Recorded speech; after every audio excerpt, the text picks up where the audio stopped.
ചില മനുഷ്യരുടെയൊക്കെ മരണം ഇങ്ങനെയാണ്.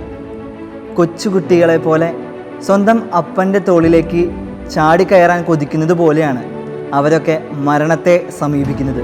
വിശുദ്ധ അൽഫോൻസാമയും വിശുദ്ധ ഫ്രാൻസിസും ഒക്കെ ഈ ജനുസിൽപ്പെട്ട വിശുദ്ധരാണെന്ന് തോന്നുന്നു. കാരണം സോദരി മരണമേ സ്വാഗതമെന്ന് പാടിക്കൊണ്ട് എത്ര ലളിതമായിട്ടാണ് വിശുദ്ധ ഫ്രാൻസിസ് മരണത്തെ സ്വാഗതം ചെയ്തത്. അതുപോലെ തന്നെയാണ് വിശുദ്ധ അൽഫോൻസാമയുടെ ജീവിതം. എന്നെ പുതിയ കുപ്പായം ധരിക്കുവിൻ, ഞാൻ പോകാൻ തയ്യാറായി എന്ന് പറഞ്ഞുകൊണ്ട് മരണത്തെ സ്വാഗതം ചെയ്ത വിശുദ്ധ അൽഫോൻസാമ.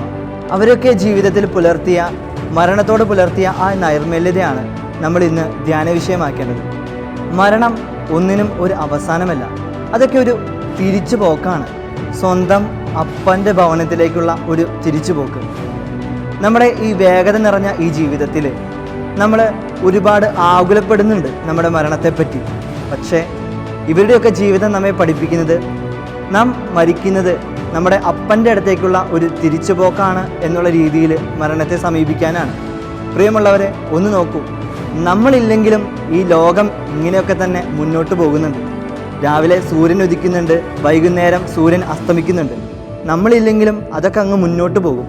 പിന്നെ എന്തിനാണ് നമ്മളിത്ര ആകുലപ്പെട്ട് ജീവിതത്തെ നോക്കുന്നത്? മുറ്റത്തെ ലില്ലിപ്പൂവിനെ നോക്കി പഠിക്കാനാണ് ഈശോ നമ്മോട് പറയുന്നത്. ഒരു ദിവസം മാത്രം ആയുസ്സുള്ള അതിനെപ്പോലും ഇത്ര മനോഹരമായി അലങ്കരിക്കുന്ന ദൈവം.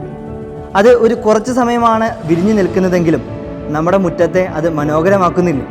പ്രിയമുള്ളവരെ, നമ്മളൊക്കെ വിടർന്ന് പന്തലിച്ച് നിൽക്കാൻ തുടങ്ങിയിട്ട് എത്ര നാളുകളായി. എന്നിട്ടും നമ്മുടെ ചുറ്റുമുള്ള സമൂഹത്തെയോ നമ്മുടെ നാടിനെയോ ഒക്കെ സുഗന്ധപൂരിതമാക്കാൻ അല്ലെങ്കിൽ കുറച്ചുകൂടെ മനോഹരമാക്കാൻ നമ്മുടെ ജീവിതം കൊണ്ട് സാധിക്കുന്നുണ്ടോ? അവസാന നിമിഷം എത്തുമ്പോൾ വിശുദ്ധ പൗലോസിനെ പോലെ നമുക്കും പറയാൻ സാധിക്കണം, എൻ്റെ ജീവിതം ഞാൻ നന്നായി ഓടി, അതുകൊണ്ട് തന്നെ ഒരു നീതിയുടെ കിരീടം എനിക്ക് കിട്ടും.